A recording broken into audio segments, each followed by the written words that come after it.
So let's join the Archie now.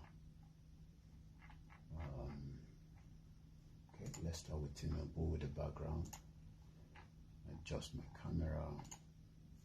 Yeah, no. You need it 13, so it's come down to Christmas. Let's go.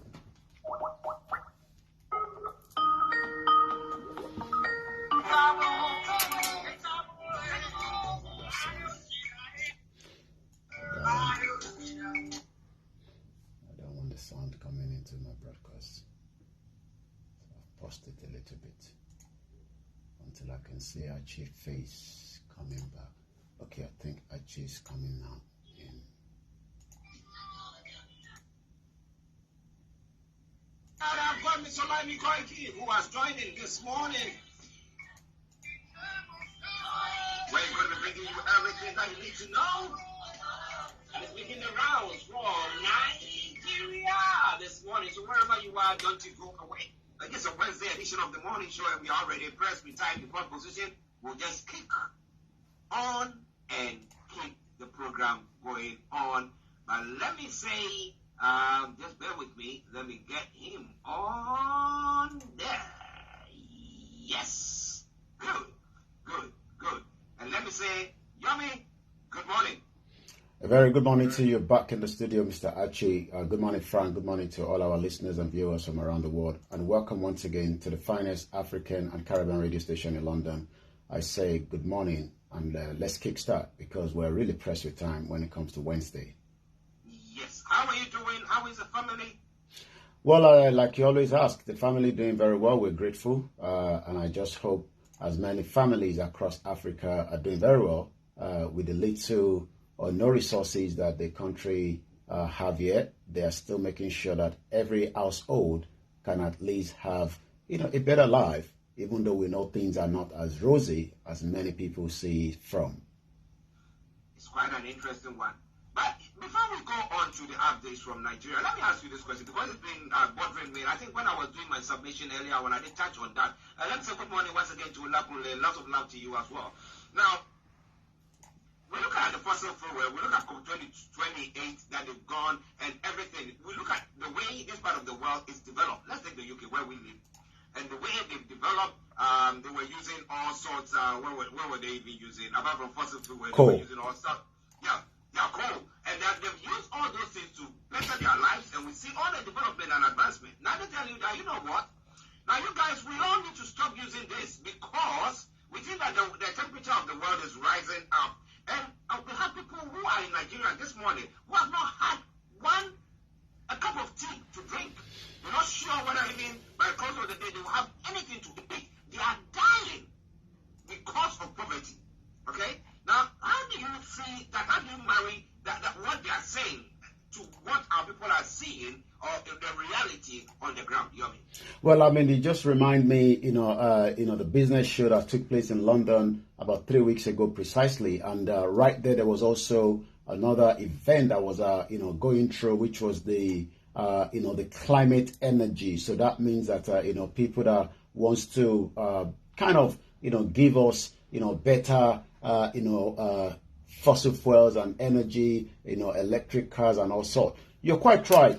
This morning, I was following, one of our teams, the sister broadcast somewhere in Abuja, Lagos Expressway, where the CDHA, were literally protesting for the bad road. The coalition of the civil society demand urgent rehabilitation of Abuja, Lagos Expressway. You're quite right.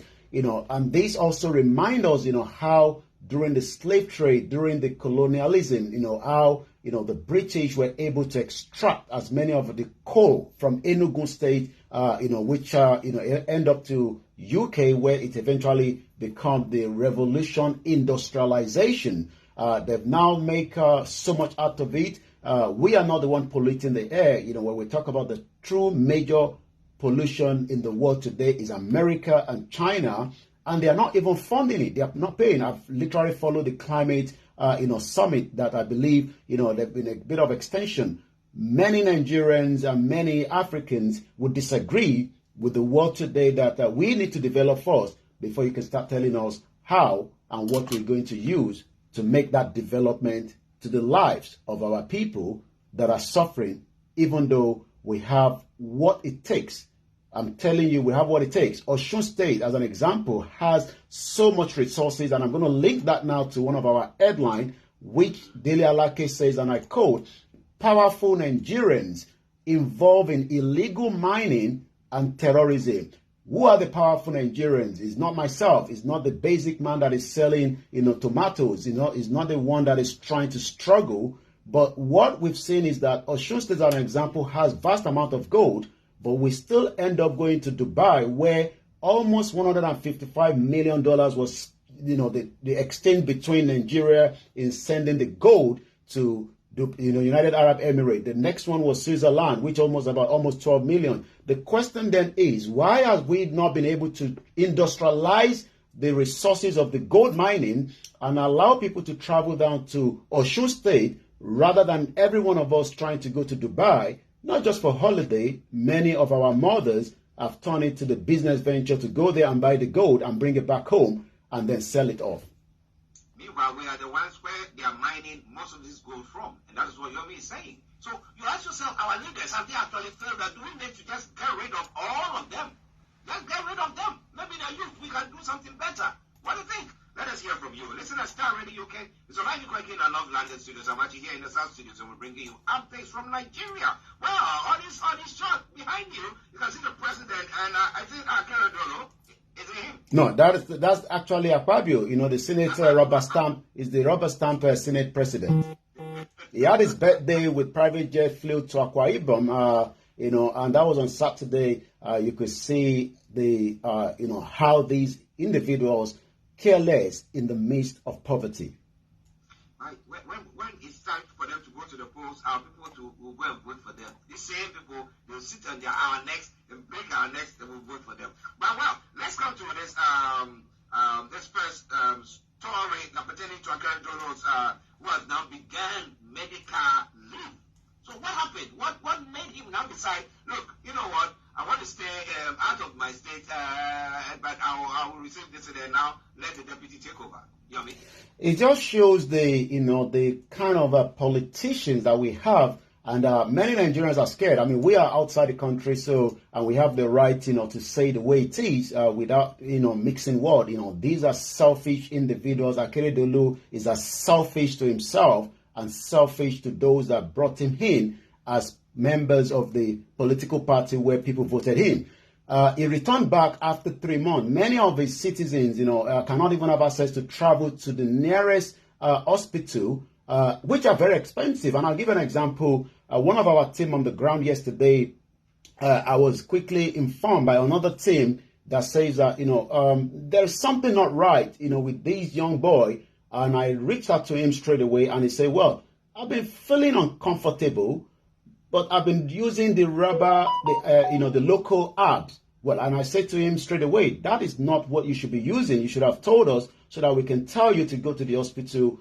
To be honest with you, Mr. Archie, it literally cost me 11,000 naira, which is nothing to somebody like me outside the country. 11,000 naira is almost like a wages of someone in Nigeria. So that means that people can literally die. I reached out to him about early hours this morning. He has just completed his drip. He's back on his feet again, very, very fit. This is what Nigerians need. But Akeredolu, being a selfish individual, have now decided that he will do the needful and allow peace to reign in Ondo State, where he's now on his way back again, maybe to Germany, who knows, for his medical trip. Well, listeners, it's all coming away from STARR Radio UK. It is your favorite African and Caribbean radio station in London. Well, Akeredolo sees common sense now, and let's see what is happening. But it's another story. That is a court order recognized. No. Just a minute. I saw one that I did mention earlier, and I wanted to get that because link it with this one. Oh boy. It's a court ruling as well, but it's gone. So let's continue. Powerful Nigerians, we did talk about that earlier on. Now, so what is Aleke Adeleke. Delalake. What is he going to do about that? If he knows those people who he says are behind the scenes doing all sorts. Well, it seems that he might have a lot to do because he's the current, minister, from, state first, minister of solid mineral. We've talked about, illegal mining. And, when this article came out from him as he's trying to defend the 2024 budget, I am not surprised. Many Nigerians are probably not surprised. It is just that, again, we have seen a country where corruption is not just, biting, it's destroying lives, it's killing lives, and many of the resources that this blessed continent have not been used, for the fruitful of many. And when I say, the crude oil itself is just the increment of the devil, but again, it tells you that the mining, which Dele Alake said yesterday, that powerful Nigerians are involved in the illegal mining. They are not just illegal mining, they are also sponsoring the banditry and the terrorism in the country. That shows that many Nigerians that continue to say, why are we speaking out for them, are also being affected by big man using terrorism to kill them, to kidnap them, pay ransom. Mr. Archie, since September, 4 innocent Nigerians that travel from Akwa Ibom heading to Sokoto for the NYSC are still in the captive of terrorism. That shows that, terrorists, that shows that the big man kidnapped the same Nigerian, sending them to do youth copper, and when they come out, I can tell you people in the last 10 years that have done the same NYSC doesn't have a job. So sad. So sad. But interestingly, EFCC has declared former Minister of Power, Olu Agunloye, wanted over alleged $6 billion Mabila hydropower contract. You know what I mean? Who is this Olu Agunloye? The former power minister. Is it a recent one from Buhari's type, or who is he? Well, I think at some point they will have to probably round up all the ministers under the former president Muhammadu Buhari, probably even call Buhari and Osibajo, so that we can know, what has happened during the, that 8 years. Remember that, the current administration have told us that the former president literally bankrupted almost every sector. The former Minister of Power, and still Dr. Olu Agunloye, has been declared by the EFCC. But the question is, are these just media, ferry, you declare him and then hands change hands. It seems that maybe it's going to be the next phase, as we saw with the EFCC going after and the DSS, these individual called Emefiele. I don't want to use the name that people call Emefiele. We'll see if we can get the image of these individuals. But like I said, it is just that the mismanagement of that country has literally led to many Nigerians today end up praying that they just hope that something would happen. Whatever is going to happen, like you said, nobody knows. But if we do nothing, nothing is going to change. And that is what the East Timorians did by fighting hard to get themselves free from the bondage of the Indonesian government for 24 years when they were being manipulated, genocide, about 180,000 people died. But today, East Timor got independent just in 2002, 1.3 million, they are finding their feet. But like I said, $6 billion hydropower project. EFCC have now declared this former minister wanted. But the question is whether he's even somewhere in the Caribbean or America. Who knows? That shows that if they've declared him wanted, he's currently not in Nigeria. Wow, interesting. Wow. They've actually allowed him to flee before they declare him wanted. That's probably what they've done, yeah. Because they could have stopped him. Yeah. It is sad. Well, listen to STARR Radio UK. Anthony Adedeki, once again, thank you very much for joining in. And as many of you have joined us on the various sister platforms, wherever you are, we salute each and every one of you. Now, let me ask you something, then I can hand the baton to you. Now, the presidents, when they are leaving office, they are giving some huge sums of money, or the crude oil. I bet they have a percentage daily or something that they get, right? Yes. Can they deduct whatever, what, hell or menace that the former president the hell that is called when it comes to the economy? Can they deduct that money from his money? Well, it's not just crude oil. We've seen evidence or also messages that have said that some few presidents that have passed through have also have commissioned from MTN and also some of these multinational organizations. The question again is when you are there, since nobody can ask questions, we thought the military were bad until the civilian took over in 1999. They've been one of the worst that we've ever witnessed till date. And as many Nigerians will continue just to say, God will come and fight for them, but I'm not too sure whether God is coming if we do not speak out and ask questions and then ask questions and questions until those questions will not be answered. But with the push, like Akeredolu, the push forced him out. We hope he gets better and take over when he's fit. But we don't want an inept governor sitting somewhere in Ibadan when the state is in a total chaos. Well, somebody saw this and he was talking about it, and he says revolution now, and they pursued him, and he's still in the country because he saw that whatever they are doing, they are not there to save us. But Yomi is here to save you, and therefore we'll go back to Yomi for the rest of the stories making the rounds. Over to you, Yomi. Well, as we always say, Nigeria is still not safe as much as the president and the minister of information might say so. But this is now coming again from the UK diplomat, the UK High Commissioner to Nigeria, that have just come out with another, memo. Especially many diasporans that are living in UK will be traveling home for the festival period. I mean, we do not say not to travel, but you must adhere with this information that we are passing on this platform. The UK has now warned the citizens against traveling to River State. Mr. Archie, what I saw in River in the last few days, it's so sad. I'm talking about killings, beheading. We can't show these images, and it's just so sad that things have gone very worse, in almost every part of Nigeria. You must not go to Kaduna State, and also 21 other states. The British nationals were also warned about attacks on the military installation, and likewise, the United Kingdom government has warned its citizens against traveling to riverine areas of Delta, Bayelsa, Akwa Ibom, Cross River over the recent attack and the target killings. This is coming in the travel advisory from the Foreign and the Commonwealth Development Office website. British national warn against all travel essential to Abia State, Anambra State, and Imo State. And like I always say, may Nigeria not happen to single one of us. It's just 22 minutes past. We're going to take a few more.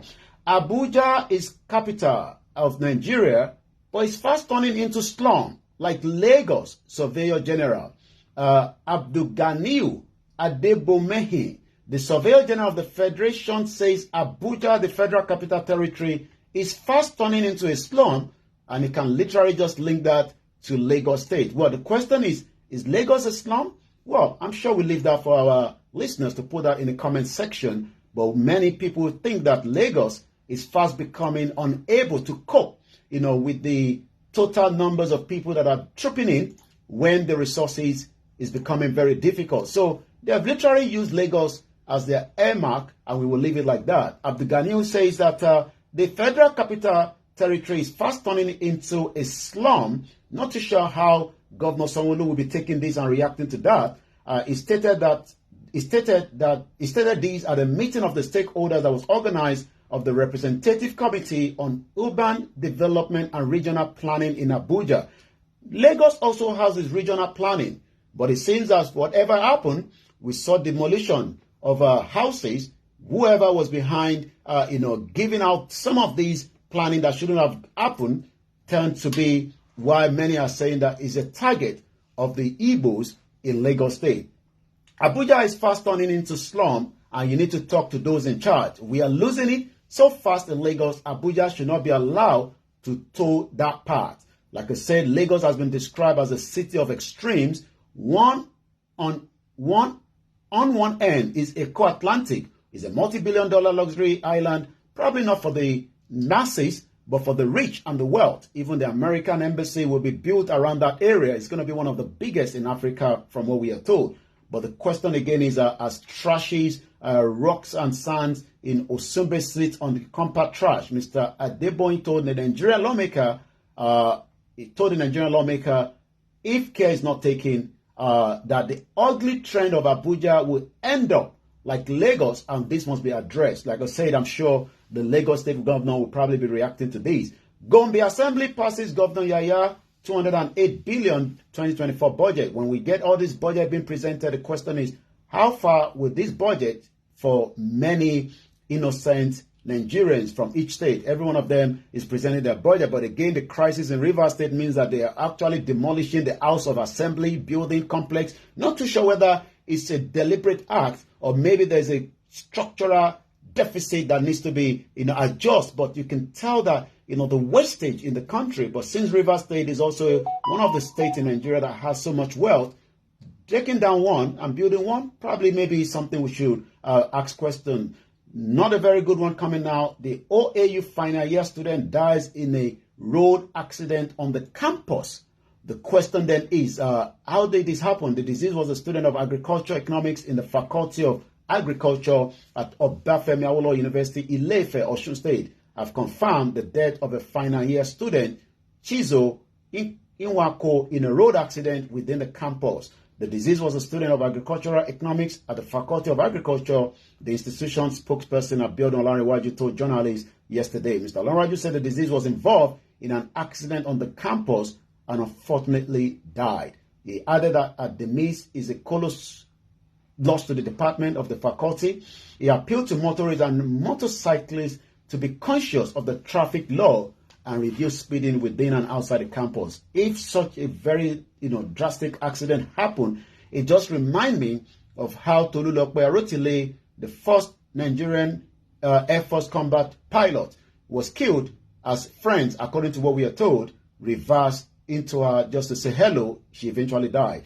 We've talked about the life expectancy in Nigeria, and many Nigerians needs to understand that the reason why this life expectancy is not getting better is because of the poor management and access to the basic things of life. Like we talked about, when almost one of our team, had to be admitted on emergency yesterday, and it cost 11,000. Not everybody has 11,000, and sometimes people will die if care is not taken. According to the new headline, life expectancy rate increased from 2015 to 2022, according to the NBS. The NBS says the projected population figure of Nigeria in 2022 was 216 million, comprising 108 million males and 108 million females as well. The life expectancy rate for the males and the females in Nigeria witnessed a gradual continuous increase from 2015. That will link me to the next headline, as many people need to be very careful. I read the story, I thought it was a joke, but to be honest with you, it is a real story, because a man have allegedly come on the Facebook, so not allegedly, because it has now become, evidence, because I've seen, the evidence. Friends tried to rescue him. He came on the Facebook and started talking about committing suicide. Please do not commit suicide. If you're going through depression, at any point, you must speak to somebody. He actually took his life for losing 2.5 million to betting. We pray for the family. A Facebook user identified as Ona Chukwuma yesterday took his own life by ingesting insecticide, allegedly for losing 2.5 million naira to betting. Because of the time constraint, I'm going to come back again to you in the studio, but later on at 6 p.m., 1800 hours, we're going to be talking about, while we have naira scarcity, we might have another guest, but not to confirm yet, to talk about our health when it comes to kidney. Well, our health when it comes to the kidneys, very important, very, very important. But once again, when it comes to this man who was allegedly on Facebook threatening to take his own life for losing. Now, what rules are there for the gambling industry in Nigeria? Is there a support system for them? Like here, people and then, so there is a limitation. You go a bit and they have those who use app to do it. There's a way to regulate it so that you are not able to do that. But is there anything on the source that support in Nigeria? Well, yes. I mean, there's a lot of, because as the gambling becomes one of the ways that many Nigerians thought that they could finally, get into, making extra money. But sometimes it becomes, something that is addictive for some of them. And like you said, this young man died, after he lost 2.5 million naira, which is equivalent to, with the exchange rate today, is still less than 2,000 pounds. But in Nigeria, yes, we have the Nigerian Gambling Commission, and I'm just taking us back to, how many Nigerians are now saying that there should be a thorough regulation, and I'm taking you back to just 3 weeks ago. Gambling regulation in Nigeria should be NLRC to be scrapped. It's coming from one of the headlines. And what does that mean in details? The National Lottery Regulation Commission, NLRC, in Nigeria was established with the aim of regulating and also overseeing the lottery and gambling industry in the country. However, there have been growing concerns, criticism regarding the effectiveness, efficiency of the commission in the fulfilling its objective. It then becomes imperative to now examine the reason why the stakeholders in the industry feel that the NLRC should be scrapped. So that is 3 weeks ago, and you could tell that if somebody end up taking his life for losing such amount of money, maybe there should have been a cap, or maybe there should have been some kind of orientation to support those that have become addict to the gambling. Well, may his soul rest in perfect peace. To the family, our condolences as well. Listeners, Star Radio UK, Yomi has talked about what is going to be talking about this evening on the Niger Voices, and we want to be part of it. That program comes your way every Wednesday, 18 hours or 6 p.m. UK time. All right then? Yes, sir. Yomi, before you go. Let's pray that the 9-year-old boy that have disappeared in Lagos State, as the father has now lamented, Olasukomi Adeyemi, the father of a 9-year-old Emmanuel Adeyemi, has lamented the sudden disappearance of his child in Lagos State. While speaking yesterday, narrated that his child went missing while on an evangelical outreach in Orile Agege area of the state since November the 19th. He said the situation has literally plunged his family into distress and agony. Narrating that, we went to an evangelism outreach 3 weeks ago on a Sunday with the church. While we go to pray, while in the church, my wife brought him to me. I took him to the bus where the other children were staying. I sat him down and quickly went to buy a drink for him because he was ill. It wasn't only my child who was in the bus. There were many other children there. After I gave him the drink, I went to the bus. We were meant to go and begin the journey. The bus was at the front while ours was following behind.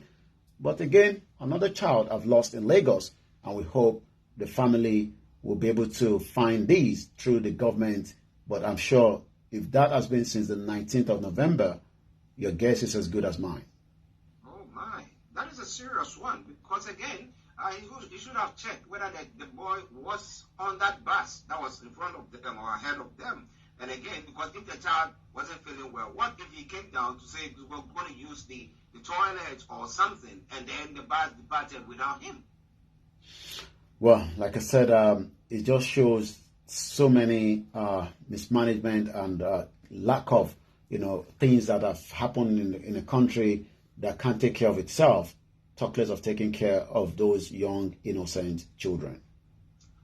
Well, we pray that this young boy is found, and if you are listening to us and you've heard or you've seen any young boy of that sort, please get in touch with the security agencies and let them help them out. Yomi, let me say thank you very, very much. I will hope to see you later in the studio. You're coming to the studio, right? Yes, I will, yes. Yes. We'll see you in the studio. All right, then. Bye for now. Have a lovely day, and we'll catch up later. Bye for now. Bye-bye.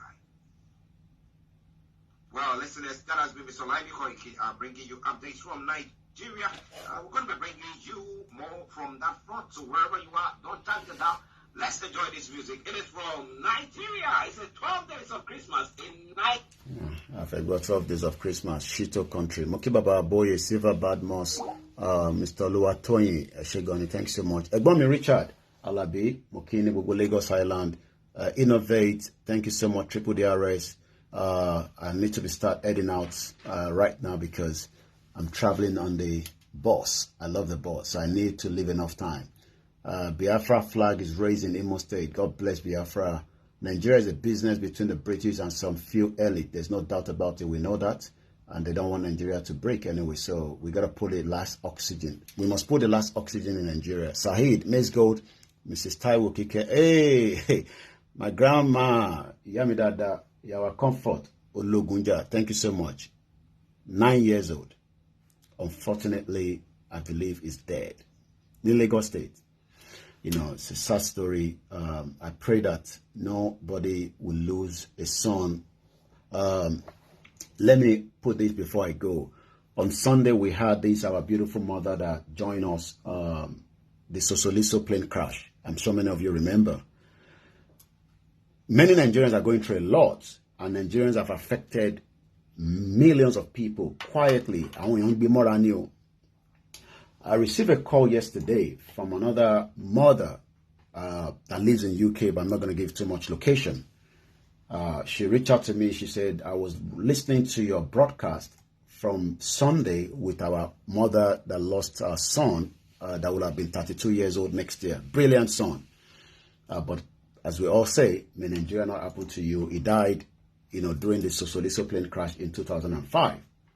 This our mother that called me says, while she was listening to that program, you might think people are not listening to me. They are listening, around the world. And I appreciate every one of you. Please help us to share my program. I didn't even realize, I know that we have been affected with the social media in terms of our message traveling fast. But my director, I have a director as well, was telling me that we have been shadow banned. I didn't know what that means until I went to check it out. So what means that is some of you are not seeing my notification when I go live, re-notification. Some of you also are not getting our message when we go live. So it is entirely up to anything, but to make sure that you click on that button, because sometimes they might have removed it automatically. Anyway, to fast forward quickly, because I'm very pressed with time. I've got to be out of the house very soon. The mother said to me that she also have another daughter that was being treated in Nigeria for malaria. I mean, that is the basic thing they'll treat you for. But if things were done properly and everybody can be able to have a better access to good quality medical, maybe things will have been detected and sometimes we could treat it. Our mother says she lost a daughter, not in Nigeria. The daughter finally got to UK after years, but they find out that it was not malaria that was wrong with her. She had a leukemia. Is it leukemia? Yeah. She had this very terrible disease that should have been dealt with. But as we always say, many Nigerians have been treated for the wrong illness, and you end up dying for the negligence of the medical problem in Nigeria today. Yeah, leukemia. Yeah, thank you so much. Just reason. She died in the UK. She would have been 18 years old from what she said. She was another brilliant girl, but as things goes, we can only pray. So my question again before I go this morning is, how has Nigeria affected you, and how do you think it will not affect you in the near future if we remain as Nigerians? My name is Olami Koike. Shout out to my beautiful wife, and thank you so much to every single one of you that have joined. I'll be back at 6 p.m. We have a very packed program. I don't know how we're going to do it, but we're going to squeeze everything in. I want to speak to Bishop Additional, the Naira scarcity.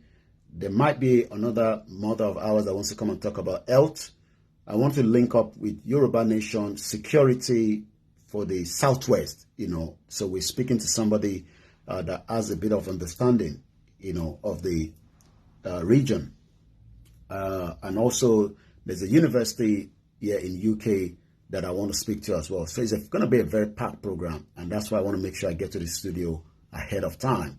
May God bless Yoruba land, because God is not going to bless Nigeria, so don't expect me to say may God bless. Even if I do mistakes, say God bless Nigeria, I will reverse it, okay? So don't think I will not. God is not going to bless any Nigeria. God has actually pulled out from Nigeria, but God stays with Yoruba land, God stays with Arewa land, God stays with every indigenous people. If you're still one of those praying for Nigeria, I would also say, I pray that Nigeria would not happen to you. Thank you so much, and have a very good morning. Bye for now.